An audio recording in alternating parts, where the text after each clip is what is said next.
La chance. La chance est un concours de circonstances favorables. Le terme chance est souvent employé pour un événement heureux, souhaitable ou des circonstances favorables qui semblent survenir par hasard.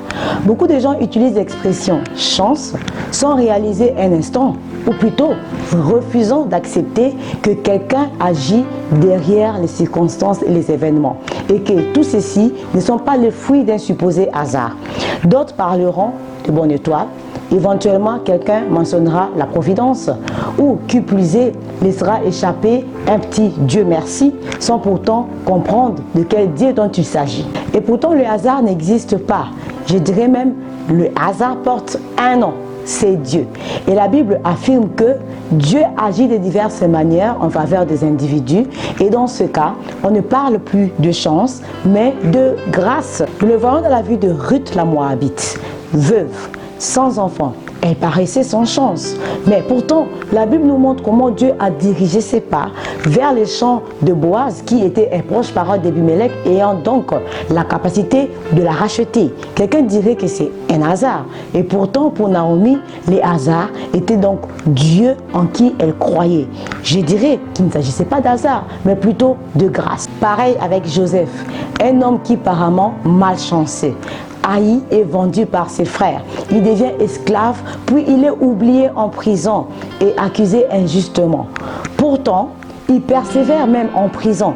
Et à la fin, nous voyons comment Dieu va le sauver, lui et toute sa famille, de la famine. Après, il dira lui-même que Dieu a dirigé ses affaires et même ses frères, ce qu'ils ont voulu faire contre lui a été finalement utilisé à son avantage. Toutes ces personnes n'étaient pas accompagnées par la chance, mais plutôt par la grâce. Donc la personne de Jésus. Nous ne pouvons pas recevoir la grâce sans recevoir Jésus. De même, nous ne pouvons pas recevoir Jésus sans recevoir la grâce. La grâce, c'est la faveur de Dieu envers ceux qui méritent les jugements. Par la grâce, l'amour de Dieu s'épanche favorablement vers nous et fait concourir toutes choses à notre bien. Ce dont tu as besoin aujourd'hui, c'est la grâce pour que les choses aillent à ton avantage et non la chance. Voilà pourquoi je déclare en ce mois d'août que la grâce de Dieu te localise. Je déclare que la grâce transforme toute situation, quelle qu'elle soit, à ton avantage. Quel que soit ce que tu vis, je déclare qu'en ce mois, toutes ces choses seront transformées à ton avantage. En ce mois, Dieu va t'accorder la faveur aux yeux des grands. Il va incliner les cœurs des hommes vers toi. Je déclare que Dieu te guide vers la terre de tes bénédictions.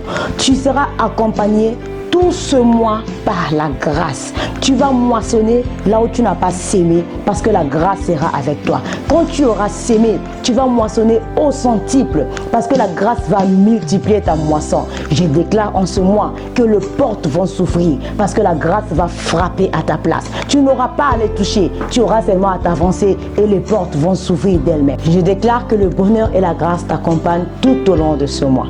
Que Dieu te bénisse et bon mois d'août à toi.